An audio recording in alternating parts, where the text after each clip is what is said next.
हे देवों, आज आत्मज्ञानी तीर्थंकर जीव के प्रताप से गर्भ भी कल्याणक स्वरूप हो गया। अब वह गर्भ नहीं अपितु गर्भ कल्याणक हो गया।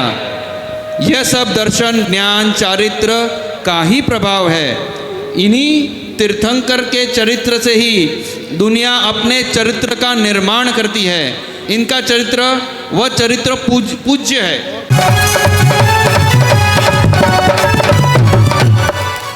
धर्मेंद्र, इस संसार में चारित्र की अपूर्व महिमा है और इस चारित्र से ही कर्म बंध नष्ट होते हैं और हम देवगण चारित्र का बखान करते हैं। हे देवराज ईशान, देवों में बुद्धि की कमी है, न बल की, न रूप की कमी है, न धन की, न धर्म की कमी है, न साहस की।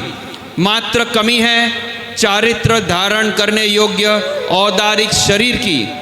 मैं धन्य हुआ आपके उत्तर से। औदारिक देह की तप और चारित्र का प्रधान साधन है और इसी के अधीन, इसी के आश्रित मोक्ष होता है। लेकिन स्वामीन, औदारिक शरीरधारी मनुष्य भी तो इसके आश्रित पाप करता हुआ नरकों के दुखों को भोगता है।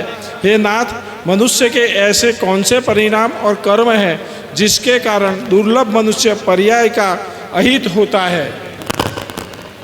हे पार्श, तुम्हारी ये जिज्ञासा हम देवों के अनागत पर्याय का मार्गदर्शन है।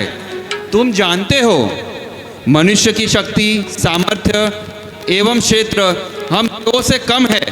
फिर भी आरंभ परिग्रह की गहरी खाई में गिरा मनुष्य कम शक्ति होने पर भी विकृत विचारों से प्रति समय पाप अर्जित करता है।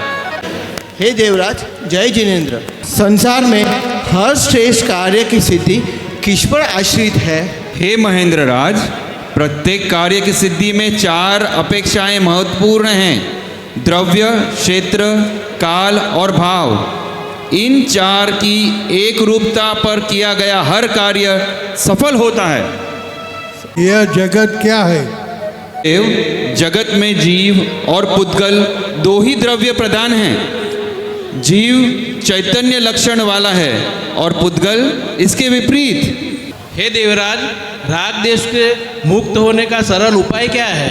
हे देवराज, संसार में पर पदार्थ के प्रति आसक्ति कम करना, सच्चे देवशास्त्र गुरु की संगति करना एवं आत्म आलोचना में रुचि रखना, यही राग द्वेष निवृत्ति का सरल उपाय है। हे पुरंदर, नरक गति और तिर्यन गति को नीच गति क्यों कहा गया है? हे इंद्र, दुखों की अपेक्षा यह नीच नहीं है। इन गतियों में देव शास्त्र गुरु की संगति और सौभाग्य नहीं मिलने के कारण नीच गति कहा गया है। लोक में पुरुषार्थ पूर्वक अर्जित ज्ञान किए कार्य नष्ट हो जाते हैं। हे देव, जिनवाणी की अवज्ञा, गुरुओं का अनादर, देव का अवर्णवाद, काम वासना की अनवरत पीड़ा और अति संकलेश भाव से ज्ञान नष्ट हो जाता है। तो जिन्हों को किन किन की रक्षा करनी चाहिए? समर्थवान लोगों को अपने राष्ट्र, धर्म, गुरु, बालक, स्त्री, माता पिता, पशु पक्षी एवं शरणागत की प्राण प्रण से रक्षा करनी चाहिए। हे महाभाग, लोक में महापाप की संज्ञा पाने वाले कौन कौन से कार्य है? हे महाशुक्र, परनिंदा, आत्म प्रशंसा, सज्जनों की अवज्ञा एवं धर्म का अवर्णवाद महापाप है। हे देवेंद्र, संसार में संबंधित जीव और शरीर के साथ कितना सहयोग करते हैं? यह प्रश्न मनुष्य एवं देवगति के जीवों का मार्गदर्शक है। सुनो इंद्र, शरीर से आत्मा निकलने के बाद अर्जित धन भूमि में ही गड़ा रहता है। पशु और वाहन अपने स्थान पर ही बंधे रह जाते हैं, पर भव यात्रा में तो मात्र धर्म और कर्म ही साथ चलते हैं। हे स्वामी, किस पूर्वोदय के कारण जीव गणधर बनता है? हे भद्रे, तीर्थंकर की वाणी का प्रचार प्रसार एवं तीर्थों का तन मन धन से सेवा करने वाला जीव तीर्थंकर की धर्म सभा में गणधर बनता है।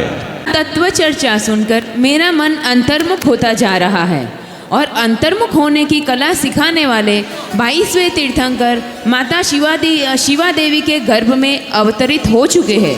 शौरीपुर नगरी में 6 माह पूर्व से ही रत्नों की वर्षा हो रही है। संपूर्ण नगरी में प्रसन्नता का वातावरण बना हुआ है। चलो चले हम पुनः 9 माह तक रत्नों की वर्षा करते रहे। यह तो तीर्थंकर के चैतन्य रत्न की कमाल है। सच तो यह है कि शौरीपुर नगरी में हमारे द्वारा बरसाए जाने वाले रत्नों को कोई उठाने वाला भी नहीं है। यह सब तीर्थंकर के अतिशय एवं तप ज्ञान का प्रताप है। त्रिलोक पूज्य माता शिवा देवी और महाराजा समुद्र विजय को बधाई देने के लिए चलना चाहिए। वहाँ पर गर्भ कल्याणक महोत्सव का पूजन रचाकर हम सब अपना मोक्ष मार्ग प्रशस्त करेंगे। हे सची, हम देवी देवियों अब हम सभी मध्यलोक शौरीपुर चलते हैं और जगत पिता जगत जननी का भेंट देखकर बधाई देते हैं व गर्भ कल्याणक महोत्सव मनाते हैं। चलो चलिए शौरीपुर नगरिया चलो चलिए।